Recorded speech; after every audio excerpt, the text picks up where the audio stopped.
Hi guys, my name is Glenn, but you can call me SirGlenneth, the CEO of Soda, the AA meeting that you realize you shouldn't have skipped because you find out next week that Janice actually had an amazing breakthrough during it. And today, for the first time, we're actually making cocktails.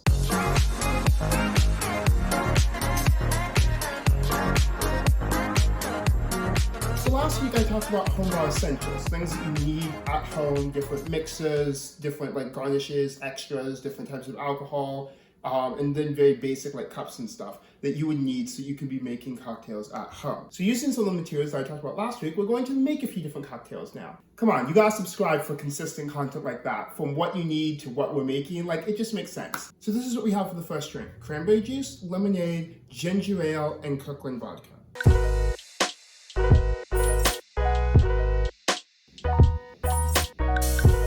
Would you look at that? It tastes like you're casually out shopping with your friends and a random stranger tells you how cute your outfit is. So here's the fit check: essentials, turtleneck, chains, Brooklyn jacket, and then just khaki pants. I am wearing a belt though, so it's cute, casual, I can go out in this, no one really cares. Second cocktail. I hate to expose myself, but I'm only going to be cheating because my roommate just happened to have a bottle of Midori here, so we're making a cocktail with it. I actually made this for the first time a couple of nights ago, and I loved it. It's just Midori, Sprite, lemonade.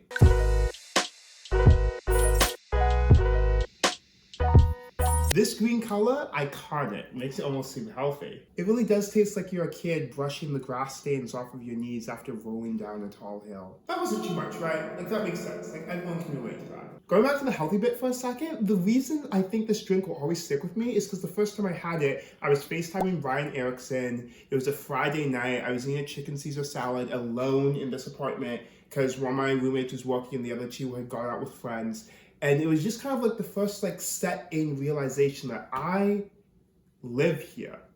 This isn't a vacation. This isn't me taking a trip. I live here. I don't know. It was just a nice feeling. Finally, can the imposter syndrome end now? Cocktail 3, and lemonade is quickly becoming the MVP here because we're doing lemonade, Captain Morgan, cranberry juice.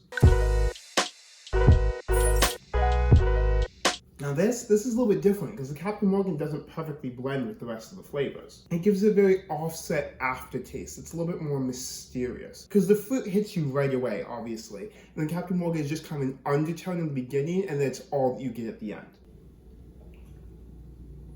Sorry, I can't stop sipping on it. It's such an interesting flavor. And a little bit bad. It tastes like you have a history test coming up and you ask an upperclassman for a copy of the test when they took the class last year. Not quite illegal, but definitely not ethically moral. I'm going to take this time as a little bit of an intermission to remind you guys to subscribe to this channel because this is an amazing place to be if you want to learn about bartending, cocktails, all that sort of stuff. I mean, look at me. I'm getting drunk for you guys. Okay, this next one I'm a little bit unsure of. 1, because I've never made it before. 2, because it forces me to open up this lime juice. I'm not sure if there's enough room in the fridge for me to be opening this lime juice and sticking it in there. There are 4 of us here after all. I can't take up the entire fridge space. So yeah, cranberry juice, lime juice, and then sweet and sour grape schnapps.